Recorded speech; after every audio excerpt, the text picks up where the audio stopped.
宝莲，过来。快去吧！哎呦，太漂亮了！你看看，儿子啊，你什么时候给我领着回来呀？妈，哎，乖，乖。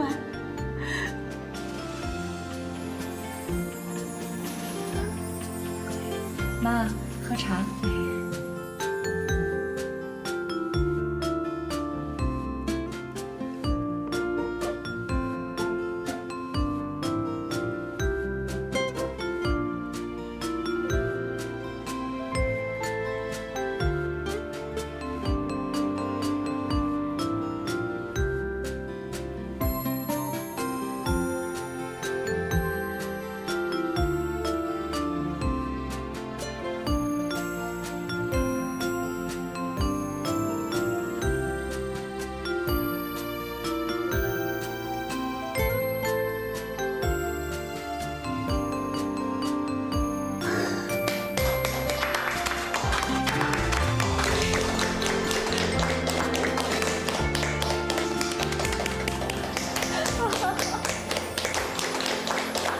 恭喜你，宝莲。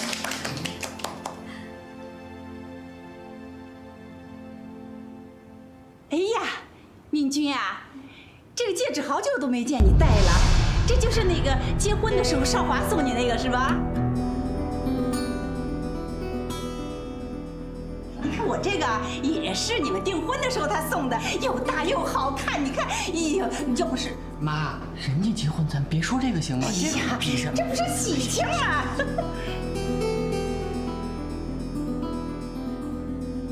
出面，宝莲，恭喜你们啊！祝你们百年好合，早生贵子，是吧，爸妈？啊，赶紧进去换衣服吧，待会儿还去吃饭呢。妈，我们走了。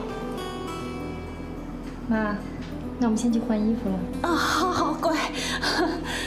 崇明啊，那你带宝莲进去休息吧。哎，妈。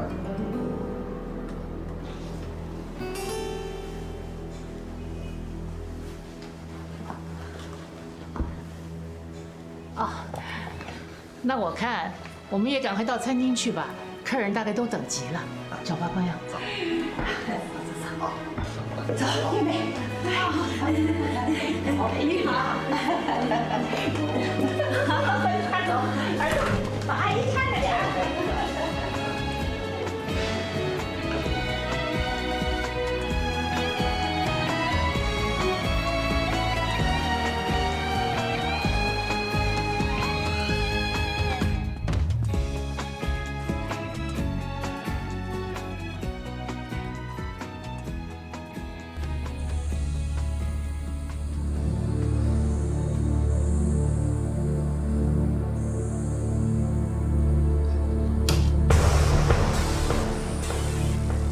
还是王家的儿子，结婚这么大的事儿，竟然买一个又丑又寒酸的破戒指。这同样是王家的儿媳妇儿，怎么就差那么远？哎呀，私生子这待遇就是不一样。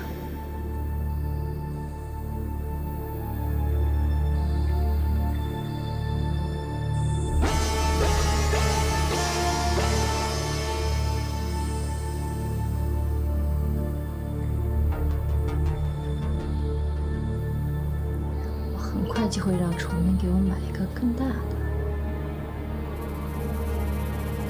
比林敏君的还要大。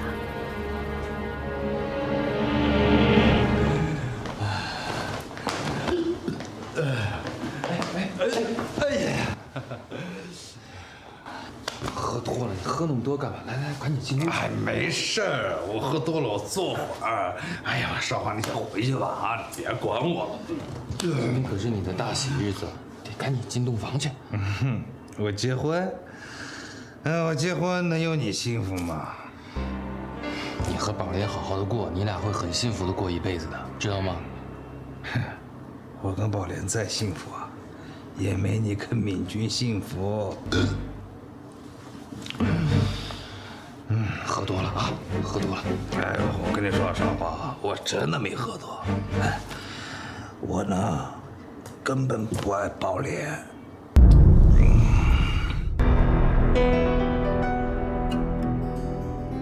因为我妈呀，一直希望我找个老婆来陪她，但我没办法呀，我只能找着宝莲来陪她。嘘，这话可不能说啊！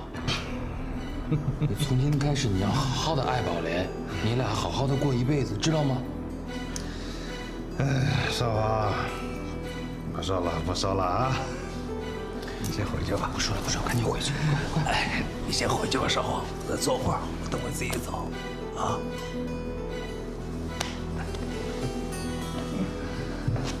别让宝莲在屋里等你太久啊！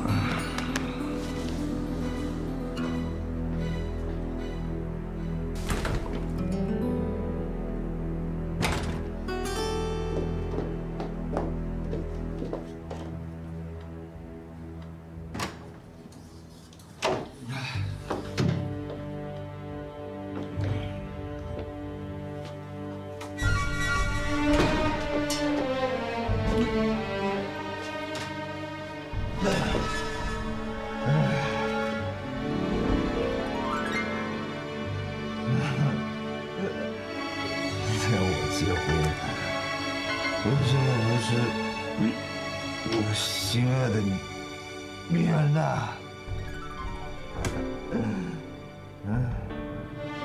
奇怪，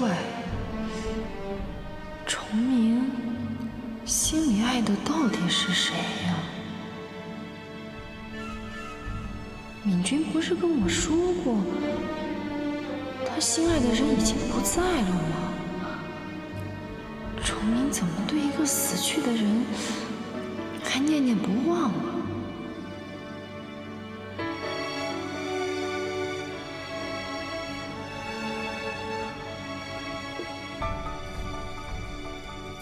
崇明，乖，来睡了。崇明，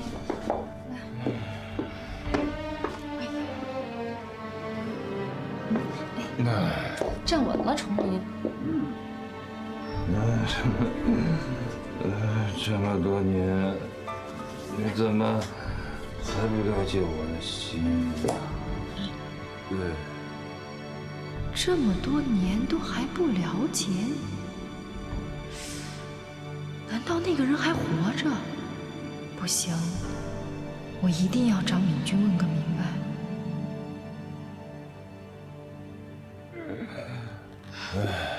崇明，哎呀，喝那么多酒，哪有人在新婚之夜喝那么多呢？来。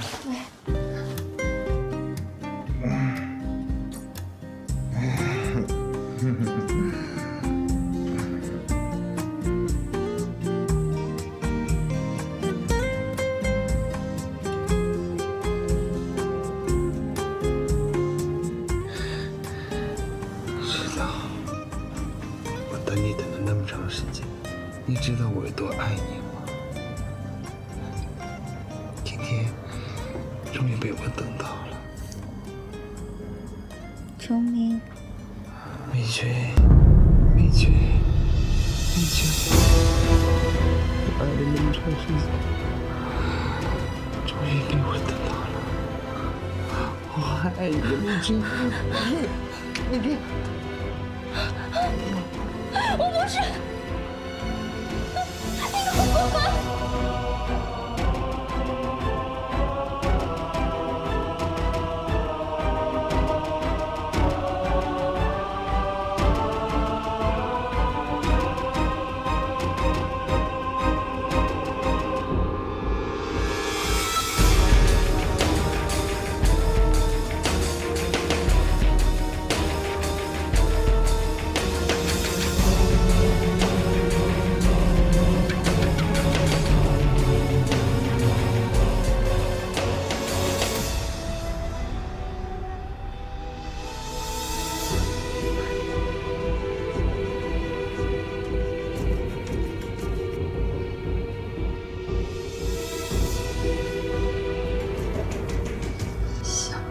新婚之夜是这样的，崇明居然抱着我脚着淋漓名字。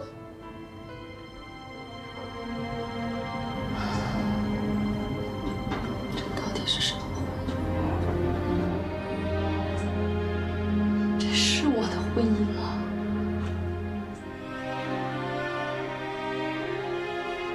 方宝莲，你怎么那么傻？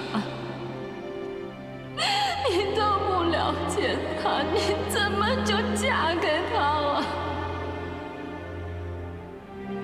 我方宝莲怎么会落到这种地步？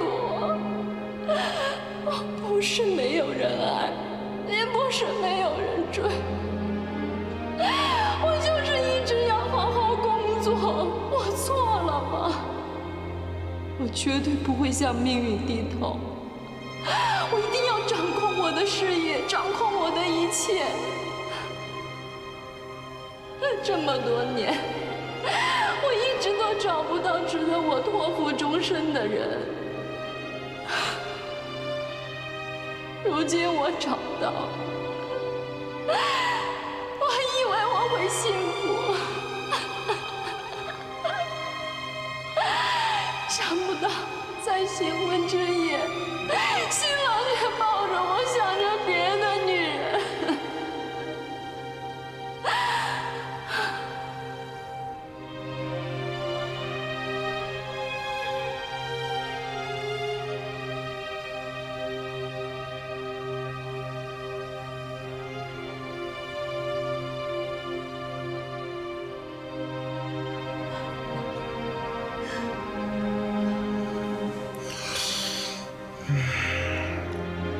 明君，真知道你，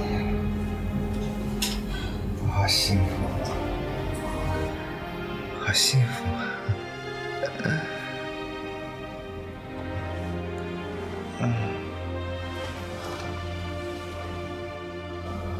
王崇明，你可以不爱我，你也可以不娶我。你为什么要糟蹋我？真的欺负我是没爹没妈的孩子？你以为我方宝莲这么好欺负？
林敏君，你到底和黄崇明是什么关系啊？为什么我们的新婚之夜，他会把我当作你？为什么呀？这到底是为什么？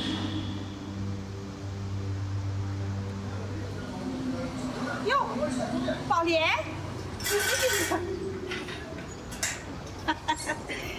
新娘子，这一大早上我家来干什么？哟，崇明没跟你一起来呀？他人呢？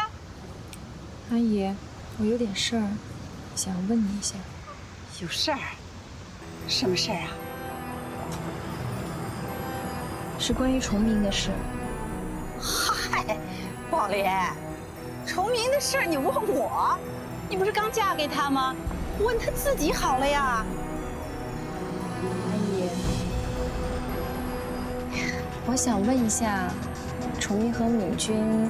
哦，我知道了，你是想知道崇明和敏君过去那点事儿，对吧？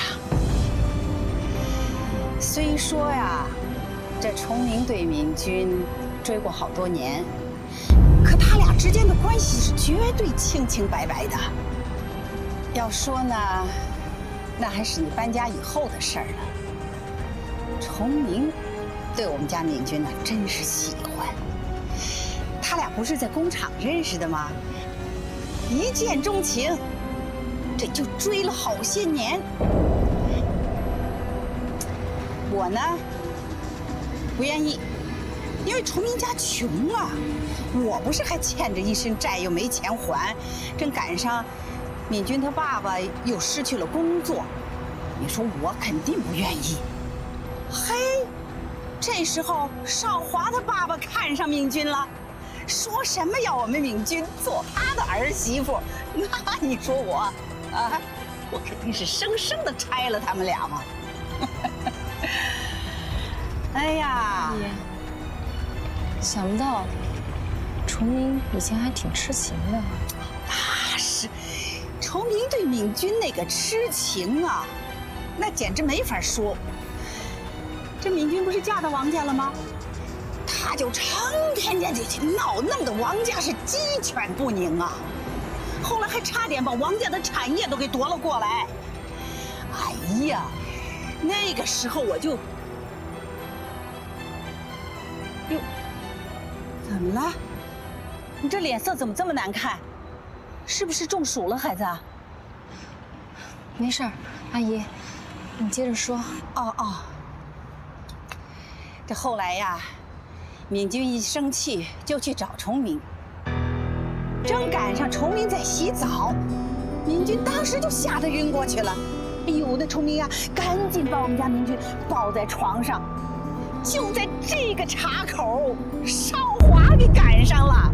哎呦，那少华对我们敏君那一顿臭骂呀，就给骂回娘家来了。没多久，这崇明跑到家里来说，不在乎我们家敏君是结过婚的，愿意娶她为妻。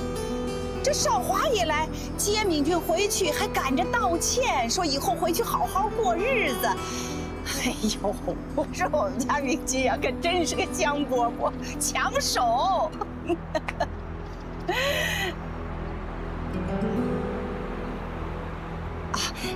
宝莲呐，这崇明跟敏君之间真的没有什么。今天这些话呢，你就随便听听，别往心上放。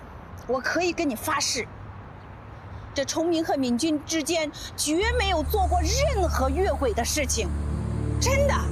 今天我这些话呀，我就全当我什么都没说过，你也只当没有听见过。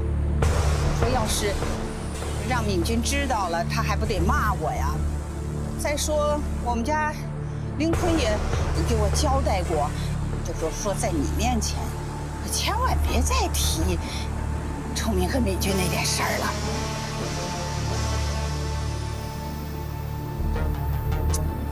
你呀，以后就别再把崇明和敏君那点事儿放在心上提溜了。这都没什么事儿，你说这以后再相处得多尴尬呀？你说是不是啊？得了，我还赶早市呢，一会儿都没新鲜菜了。你想开点啊，我走了。哎呦，这孩子真是。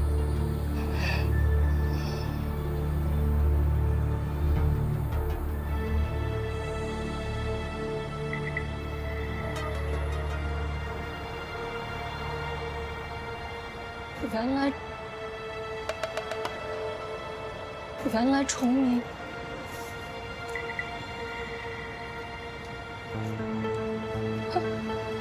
原来崇明，原来那么爱敏君。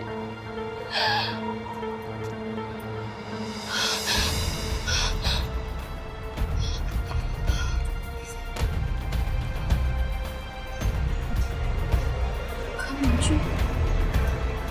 敏君为什么要把崇明介绍给我？他为什么要把崇明介绍给我？你不要的，你就要推给我吗？你们把我方宝莲当成什么人？我方宝莲有这么好欺负吗？黄崇明，你那么爱敏君，你为什么要娶我？我才刚结婚啊！我恨你们！我恨你们！少华，哎，我今天跟你说的那事儿，你赞成吗？我觉得是好事儿，但还是要听听少康他自己的意思。那少康，你的意思呢？我觉得没这个必要。为什么？我知道去国外可以学到很多我现在没有掌握的知识，可对于我来说，在公司刚刚起步，在很多业务方面我还要熟悉，所以我不能离开。其实我觉得黄崇明在很多业务上面是值得我学习的。少康，看得出来这2天你对崇明的看法已经有了改观。爸爸真高兴你们兄弟能够齐心协力的在一起工作。爸，之前是我太不懂事，所以一直对黄崇明有偏见。其实只有一家人团结起来，致力于公司的发展，公司才会越办越好。啊，对了，爸，你让我安排崇明的老婆宝莲去公司上班的事情，我安排好了，过2天她就能去。好。如果宝莲能够到公司来，我认为还是找一些比较轻松的事情做就行了。对于女人来说，最重要的还是家庭，只有家庭和睦圆满了，男人在外边打拼才有用啊。更何况，我还是希望他们能够照顾好你们玉梅阿姨。您放心，一切都按照您的意思去办。董事长，崇明来了。哎，少华、少康也在啊。走，坐吧，坐吧。宝莲呢？啊，宝莲没来啊？新婚第1天，新娘子就不见了，你这丈夫怎么当的啊？会不会是因为事业心太重了，这一大早就去上班了？别胡说哈，他在休婚假，上什么班呢？爸，你是不知道，这方宝莲这事业心特别强，是吧，黄正明？啊，是啊，方宝莲的事业心呢确实很强。女人事业心强也不是什么坏事儿。不过崇明，我还是希望你们能够照顾好你妈妈。放心吧，我娶方宝莲就是为了照顾我妈。哎，崇明，话不能这么说啊。媳妇儿陪婆婆是天经地义、理所当然的。可是你娶方宝莲还是因为你心里喜欢她，是吧？你要总说这样的话，对宝莲她不公平，让她听见了，她心里头也不舒服，是不是？崇明啊，我本来呢是打算安排你们到国外去度个蜜月的。今天宝莲没来，那我问你，你什么意思呢？啊，要不要我替你们安排一下呀？哦，董事长的心意我心领了。我觉得我们结婚之后有的是时间，我现在的心思呢就放在工作上吧。如果想玩的话呢，我觉得国内很多地方要比国外玩的好得多。也是啊，崇明，爸爸已经让我给宝莲安排好了新的工作，下个礼拜你们夫妻2口子可以一块上班了。那这样吧，等宝莲工作一阵子以后再说吧。不过崇明，我还是希望你们夫妻能够安排好时间，照顾好你妈妈。董事长知道了。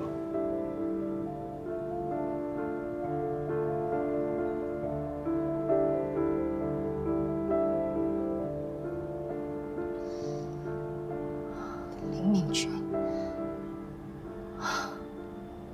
我一直把你当成我唯一的朋友来信任，没想到你对我的好全都是假的。我明白了。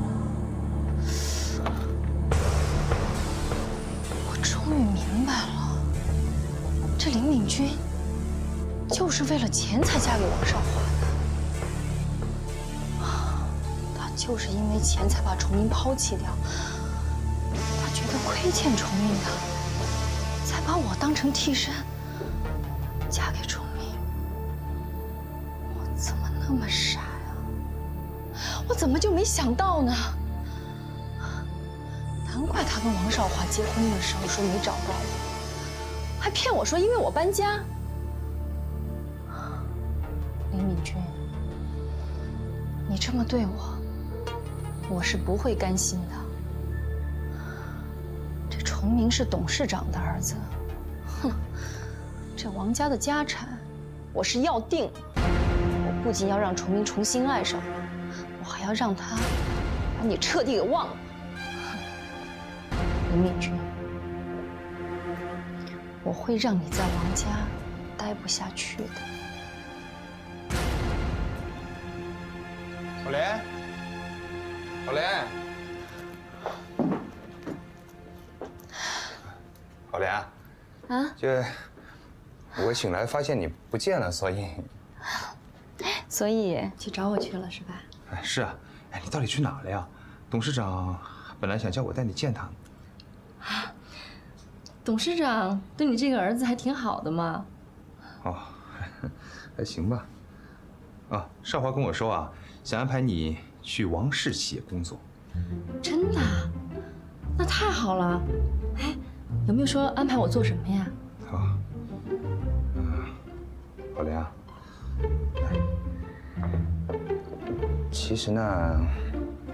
其实我不怎么想你去工作。为什么呀？崇明，我要不工作，我吃什么喝什么呀？宝莲，我想跟你谈谈我们的事情。我们两个什么事啊？还说呢，崇明，昨天晚上喝那么多酒，把你的衣服给我换。宝莲，对不起啊，我真不知道我能喝那么醉。崇明，我觉得咱们俩能结婚，真的是上辈子修来的福分，我觉得特别幸福。我想问你，你到底爱不爱我？哎呀，宝莲，你看我们都结婚了，都已经是夫妻了，你怎么还问我这个问题呢？当然要问呢，人家都说现在好多婚姻，不也是有别的原因吗？就像敏君，也是为了钱才嫁给少华的。你听谁说的呀？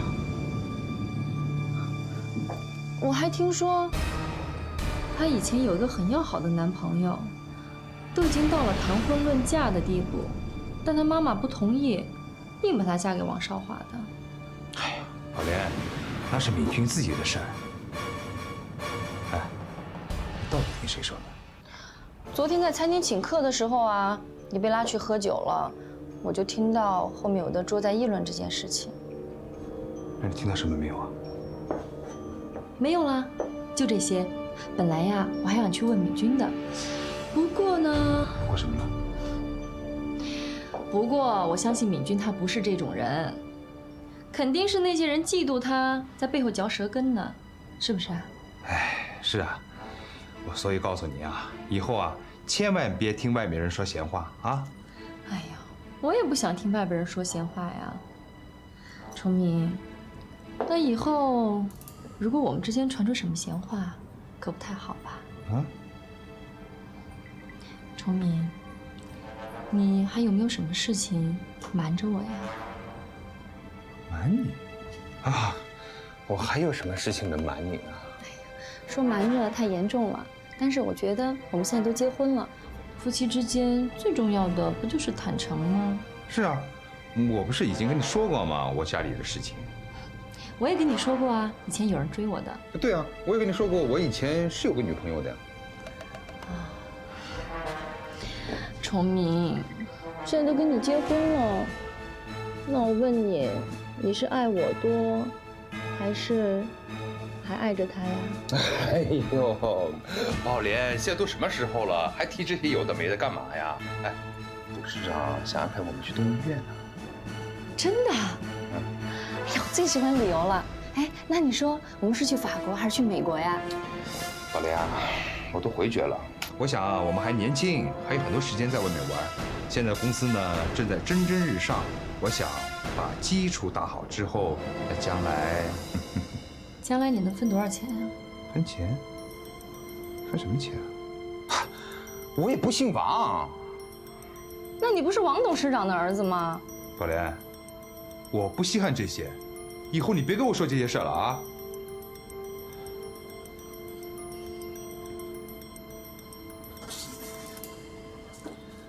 好了，宝莲，董事长叫我们吃午饭呢，我想他已经到了，我们赶紧过去吧。啊？好，那你先去，我马上就来。快点啊！嗯。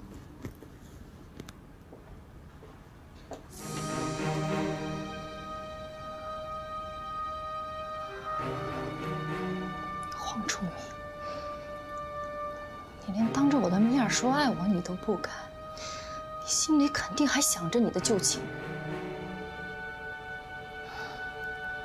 连蜜月都不带我去。这要换成林敏君，你肯定都带他周游世界了。还敢跟我说不稀罕王家的钱？是，你的旧情人住在别墅里面吃香的喝辣的，你当然无所谓了。但是我方宝莲。凭什么跟你在这个小屋里面过一辈子？林敏君，你实在太狠毒了！我要让你看看我的厉害。咱们走着瞧。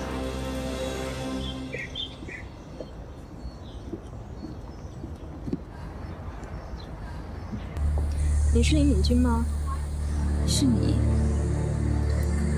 是我，你还记得我吗？记得你。你是少华的？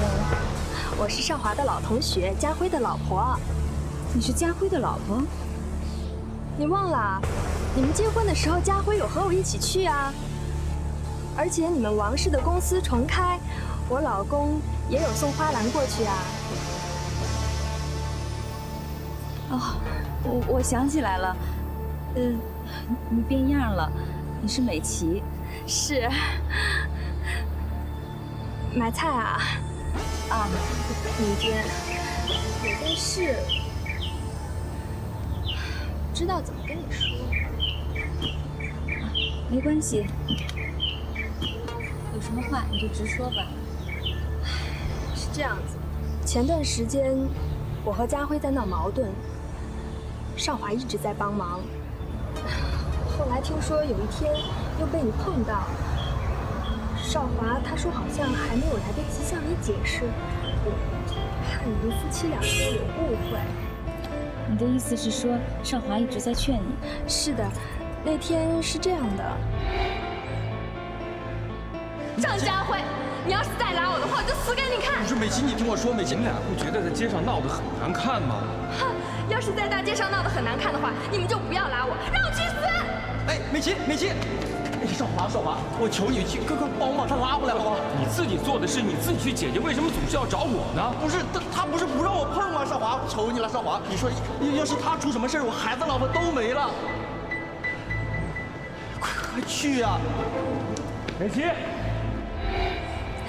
事情就是这样的。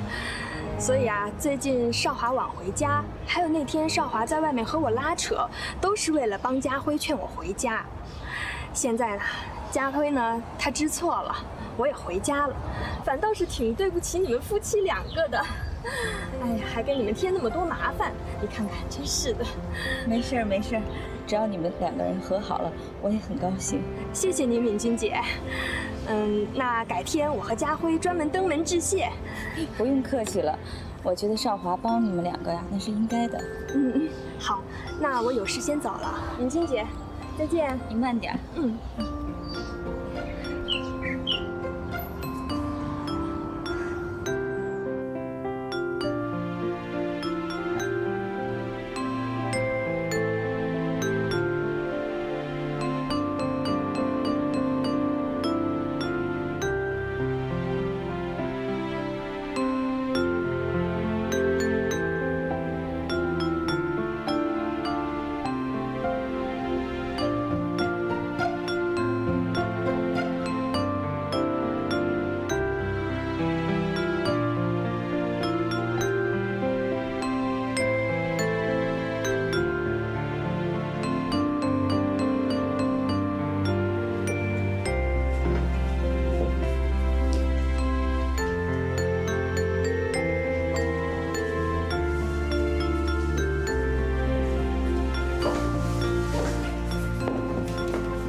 这2天辛苦你了啊，家里这么多事情。回来，不辛苦，特别高兴。啊？那件事我知道了，是我错怪你了。你干嘛不告诉我呀？我还能帮你呢。你给我机会让我说了吗？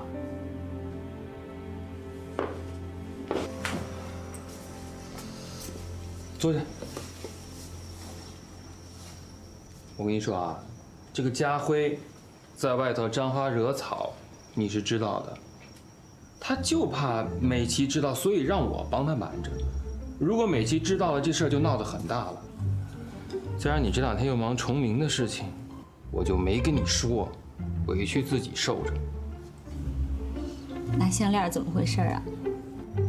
那事真的是巧了哎，我第一眼就看上那套项链了，可是没想到家辉付了定金，所以我就跟他商量着，把项链给我买下来，我送给你。那多不好意思呀，人家是一整套的。最不好意思的应该是我吧，我2头都不落好，早知道这样，我还不如不买呢。少华，对不起。对不起，对不起。夫妻之间啊，最重要的就是相互信任。不过你这回生这么大的气，吃这么大的醋，其实我还挺高兴的，证明我的老婆特别的在乎我，特别的爱我。我是怕你喜欢上别人就不要我了。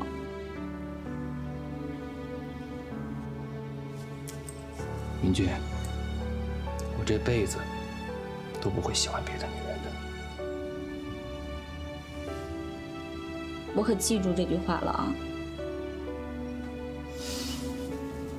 少华，谢谢你，我好幸福。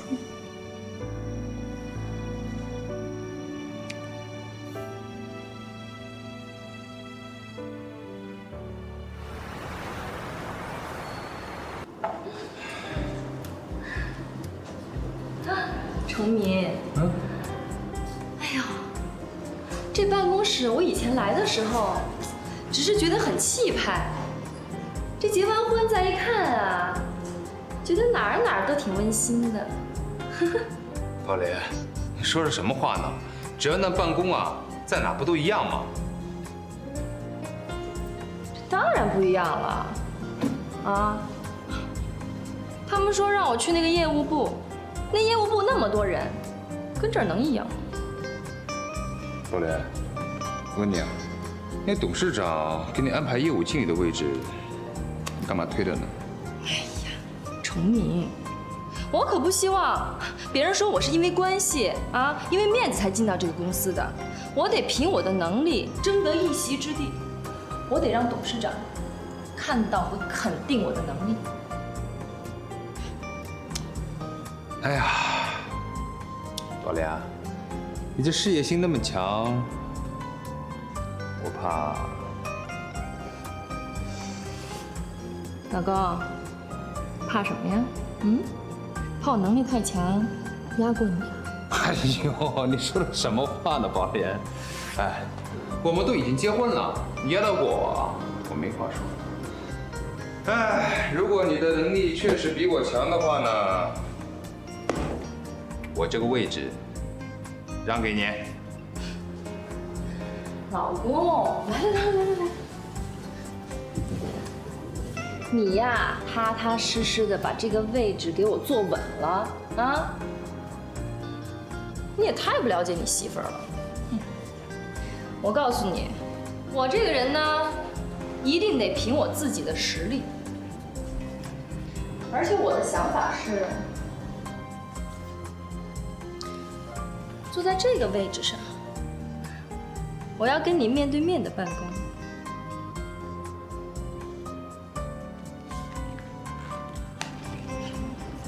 哎，宝莲，别动人家东西。哎呀，我就随便看看嘛。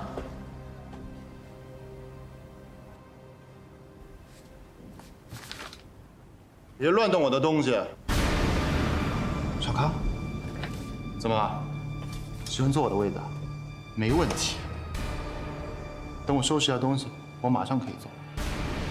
但是我没收拾之前，请你不要乱动我的东西，这样很没品的。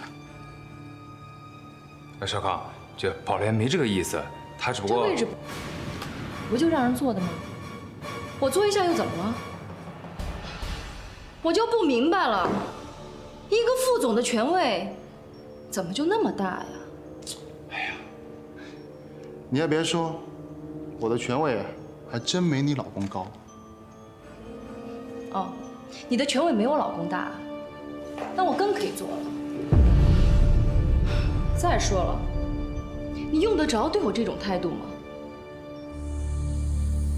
我老公还是你哥哥呢。那是我爸承认的，我从来就没有承认过。小康，我就奇怪了，你跟我嫂子是同学，你学学我嫂子怎么做人，再看看你怎么做人，跟个母老虎一样。我就不明白了，同样在一个大学毕业的，这差距咋就那么大呢？你说什么？王少康，你居然说我像个母老虎！我真的不知道你对我们家崇明到底有什么意见啊？我们结婚的时候你没有来，怎么？崇明找老婆需要你的同意、你的认可吗？哎呀，好了好了啊！哎，少康，我有跟你们争吗？我有跟你们争吗？我只想告诉你，在这个公司里面能做主的只有一个人，那就是我爸，董事长。要不这样吧，等咱们回去啊，跟我爸说一声，把我的位置让出来，给你们夫妻俩。到时候你们夫妻俩在这办公室里面，爱干嘛干嘛。不是少康，你说话怎么这么刻薄呢？啊，能不能别这么伤人呢？我才懒得伤你们呢。我告诉你啊，你在这个办公室里面上班，我已经很烦了。现在好了，连你老婆也喜欢坐我的位置。好啊，没问题。等我回去跟我爸说，如果他让我走，我马上走。这少康，好啊，既然你都这么说了，那我们就得好好聊一聊。我倒要看看，到底是你有能力，还是我有能力。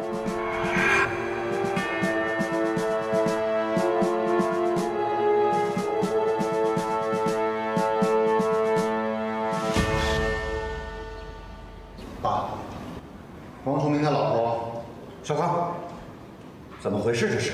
啊，招呼都不会打了，叫二嫂。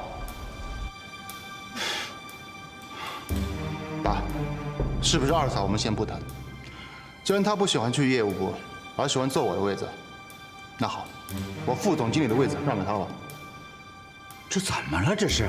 董事长，是我不好，我带宝莲呢去了我的办公室，宝莲一时兴起，坐了少康的座位，啊，但是宝莲什么都没想法啊。嗨，这点小事儿也至于拿回家来谈吗？董事长，我是无心的坐了一下王副总的位置，可王副总咄咄逼人，说我抢他的职位，我一下气不过，就回了他几句。结果他得理不饶人，非要回来找董事长评个理，所以我们就来了。少康啊，我不是说，爸，知道了，都是我的错。不，少康，我没有说你错啊。宝莲啊，不管你是谁的妻子，或者是谁的亲戚，你都不能随便坐在副总经理的位置上，啊。这件事情我要批评你啊！是董事长，这件事情是我不对，对不起。哎，董事长，这件事情你要怪我就好了，不要再提了，自己一家人就不要计较这些了，好不好啊？你们各行其职，把工作做好就行了。我王耀历来赏罚分明，宝莲啊，如果你认为你真的有能力凌驾于少康之上，那我也不排除擢升你为副总经理。谢谢董事长。爸，怎么了这是？全公司的人都回到家里干什么？有一件很重要的事，我要跟您汇报一下。说。现在欧洲有一笔几百万美元的订单，我可能需要过去一趟。行啊，少华，你比你老爸可强多了啊！但是我们的资金全投到美国的分公司上去了。我们的资金为什么都投到美国去了？因为我们需要先购买原材料。怎么会呢？但之前的几家公司我都沟通过，可是因为他们转投其他的项目已经失利，他们没有钱购买原材料，所以他们联合涨价。这点他们很坚持。那我们就找别的厂家呀。别的厂家原材料更贵，是贵了一些，但是为了公司的信誉呢，我觉得还是能接受的。这样吧，董事长，这件事情就交给我来做吧，尽量我让他们原材料价钱压低一点。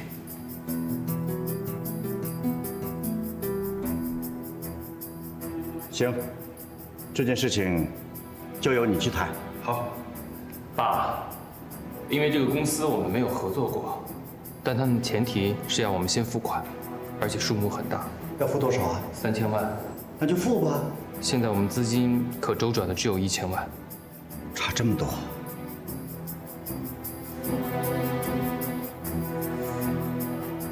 爸，我们要不要先试试抵押贷款？这件事情可不可以这样处理？董事长、总经理，我们王氏企业在商界是大名鼎鼎，而且一向信用都很好。我们和很多家银行都有来往，是吧？那当然。虽然王氏企业做得很大，房地产又多，当然不匮乏财力，但是为什么要白白的浪费利息呢？我觉得我们可以向银行承兑汇票。这个方式我想过，可是爸爸从以前到现在，一直不愿意这么做。他怕原材料供应商会觉得我们王氏企业太霸道，令到他们太没有安全感。不，总经理，用银行承兑汇票是用有限的资金做更大的生意，能解决暂时资金上的不足。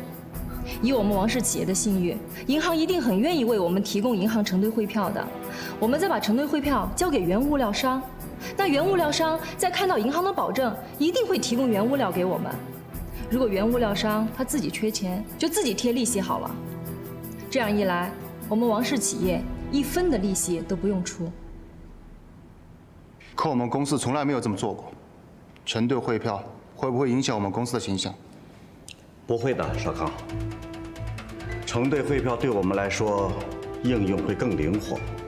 我认为这件事情可以这么做。好，爸，我知道了，我按照您的要求去做。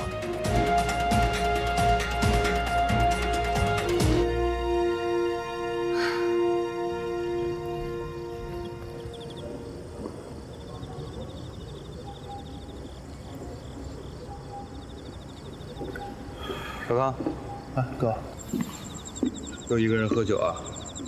只是觉得今天月色不错。是挺好的，那么好的月色，喝点小酒放松放松是挺好的事情。可是一个人喝闷酒就不太好。我知道。是啊，你知道，你都知道，可是你知道，你就是不改，就是要让我这个做哥哥的担心。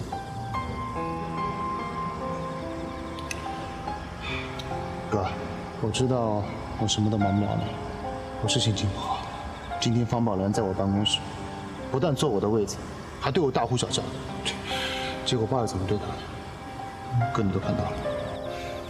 小刚，爸一向做人宽厚，加上崇明刚结婚，爸可能对他好一点，宠一点。我觉得是，要好到把我的副总位子给他吗？我从来不觉得方宝莲能够抢走你副总的位置。在我的心里，能够坐这个位置的只有我弟弟王少康。我不光认为他能够做到副总，甚至他可以做到总经理、董事长，他可以超过我。所以少康，我希望你的心跟我是在一起的，我们一起努力把这个公司做起来。哥，谢谢你这么信任我。好，你觉得我信任你？那你跟我说吧，不光是这件事情吧。都过了那么久了，国内所有的医院我都查过问过了，就是没有陈云的消息。是，我知道我们已经离婚了，而在我心里面，她永远是我的妻子，就像嫂子在你哥的心目中是一样的位置。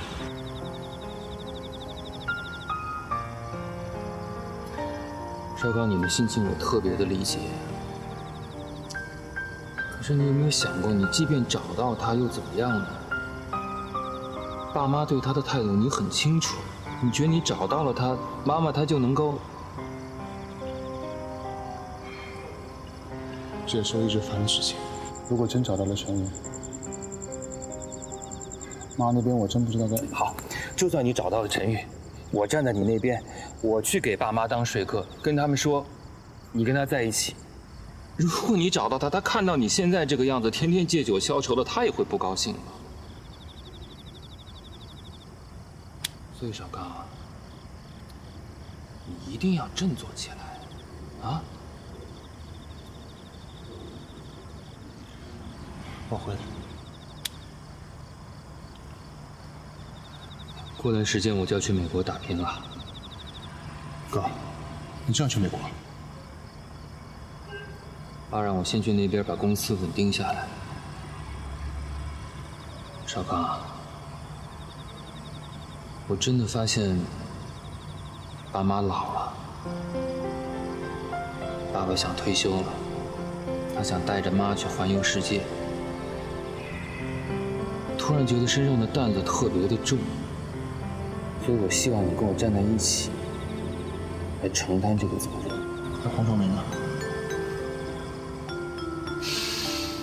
我真的不认为黄崇民有任何可以和你竞争的理由。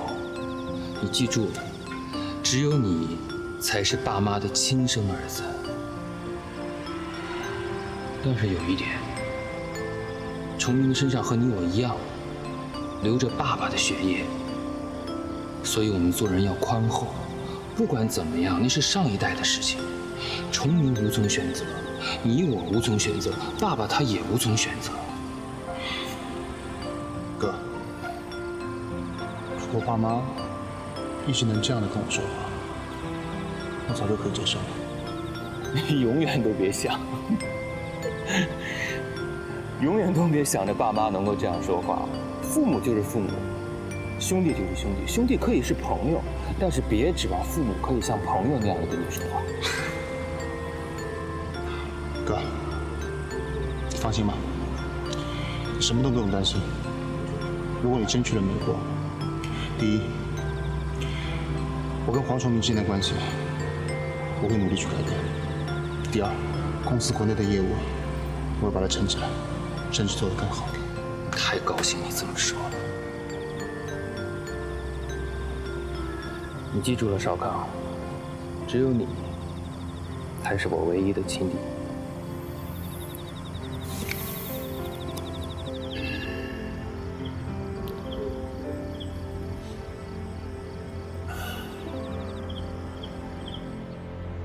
玉梅，走走走，我今天啊带你去百货公司逛逛。何丽姐，真的不用，我衣服已经够多的了。哪够啊？你看看你平常都穿得这么朴素，光耀已经跟我说了，他要我帮你好好的打扮打扮。我都这个年纪了，还打扮什么呀？话可不能这么说呀，人要衣装，佛要金装。你看看我。我不是每天这样全套的换新的，这多好啊！哎呦，何丽姐，我哪能跟你比呢？你看你的身材那么好，气质又很好，穿什么衣服都很好看的。要是这个衣服穿在我身上啊，哎呦，我没这个自信。玉梅，不要这么说嘛，我有自信，你也应该有自信啊。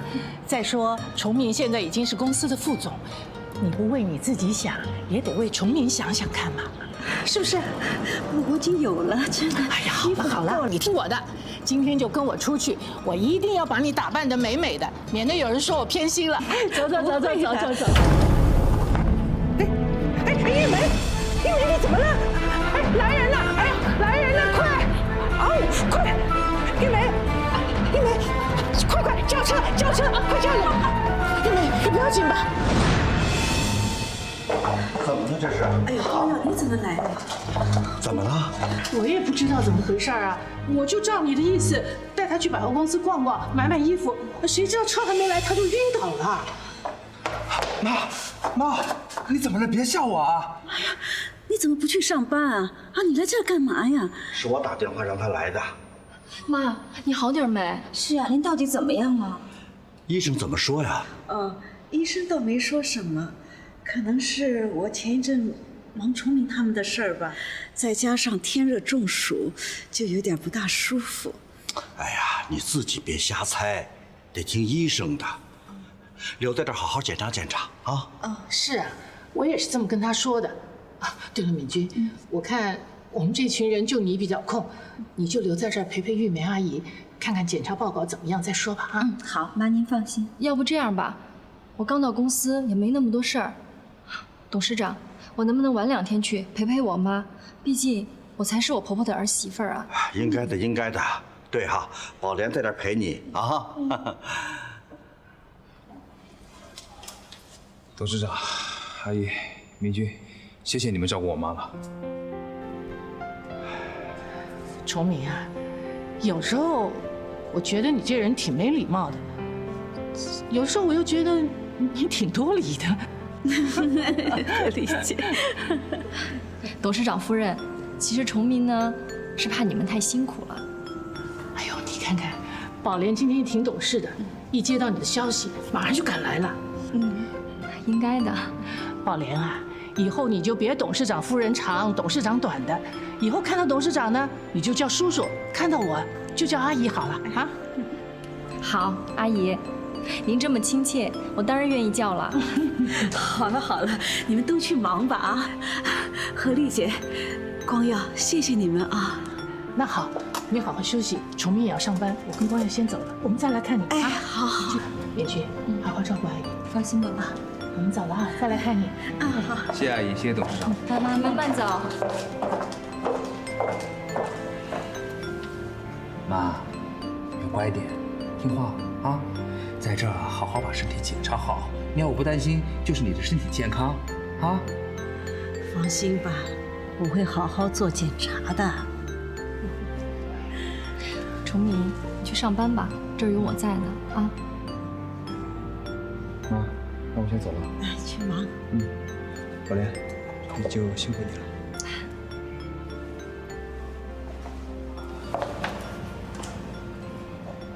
明君，谢谢你照顾我妈。哎呀，客气什么？放心吧。有你在，我就放心了。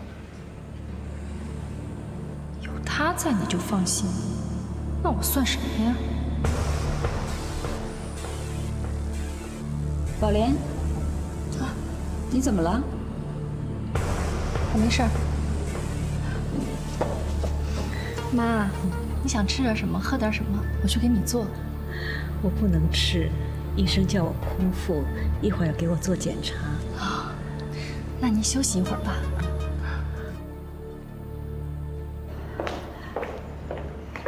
哎呀，何丽姐、光耀，你们都在啊！玉梅回来了，来，快坐下。哎呀，何丽姐，怎么样啊？好了。哎呀，我住一个医院，你们所有的人都来看我，搞得我真不好意思。你干嘛那么客气的？大家都去看你，表示你人缘好啊。哎呦，何丽姐，什么事儿都能让你圆过来，我真是佩服你呀。妈，我先把阿姨的东西拿到她房间去吧。哦，那这样吧，我们一块儿带阿姨上去休息休息。来，玉梅，好。妈，你好好我来吧。啊。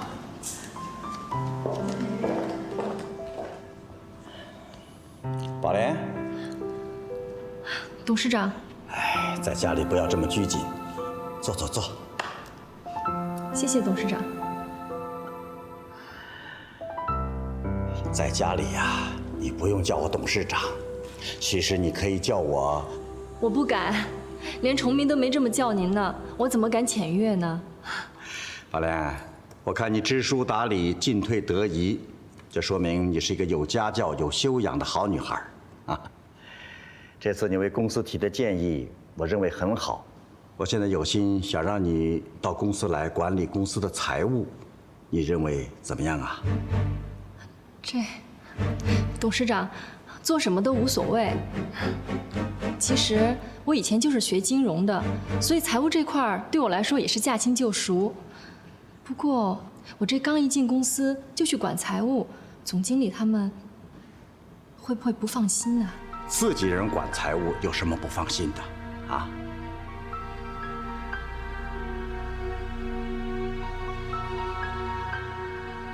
宝莲，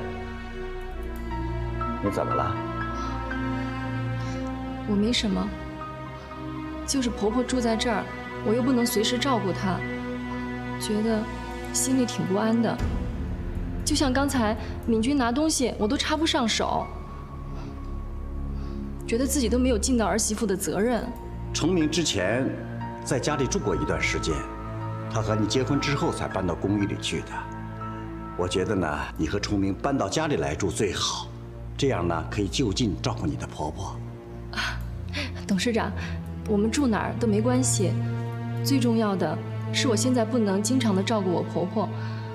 你看，让敏君忙前忙后，还让董事长夫人也跟着操心，我心里真的觉得很过意不去。你想多了。这样，我今天就给崇明打个电话，你们马上搬过来住啊。这……还有啊，你要尽快的到公司来上班。最近财务经理呢要请产假，你要尽快的把他手上的工作接过来。董事长，您这么信任我呀？我信任崇明，当然信任你了。不过宝莲，我提醒你啊，财务工作关乎企业的命脉，你要谨慎呐。你回去整理一下，今天就和崇明搬过来吧。谢谢董事长。好了好了，别那么客套啊。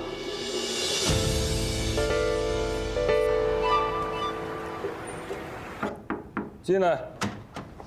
哎，董事长。董事长。哎。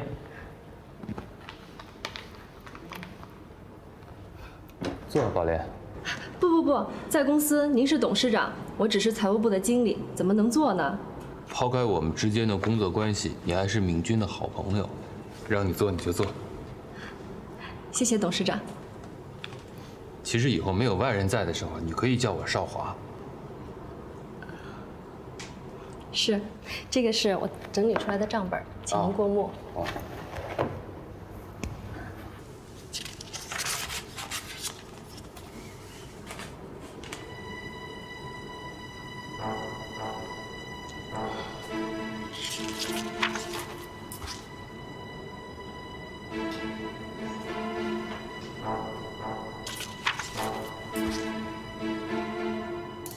不错，比之前的那个经理做得好，很详细。这都是应该的，要管理这么大一家企业的财务，不认真做怎么行啊？更何况崇明也在这儿，我不能让他失望，更不能让别人笑话他。我能不能请问你个问题啊？你说。敏君为什么不来公司上班呢？他的工作能力也不错的。啊，因为我们家，我妈需要一个好的儿媳妇，我需要一个好太太，英杰需要一个好妈妈。我也很想这样，在家照顾好婆婆，做好饭了等老公回家吃，一家人其乐融融的，多幸福啊！哎，你的意思是说你不太喜欢上班？不是，我是说我很向往那样的生活。哦。但实际上，崇明他想靠自己的双手努力工作，将来可以自己买房，还能开自己的公司，而且不花王家一分一毫。他都这么努力，我怎么能落后呢？崇明的心思啊，我很了解。你有空的时候呢，也要跟他说一下，让他放心，爸爸不会亏欠他的。包括你。现在我和崇明搬到你们家去住了，又受到你们那么多的照顾，我再不好好工作，怎么对得起董事长啊？宝莲，客套归客套，但是过分客套了，我会觉得很虚伪。是，我以后会注意的。不过这都是我的真心话。今天是你第一天上班，工作做得很不错。反正以后你就是财务经理了，好好干。但是你记住了，我会严格把关的。是，董事长，您放心吧。等你批好，下班之前我再来拿。好。哎，宝莲，我特别高兴崇明娶了个好妻子。谢谢董事长。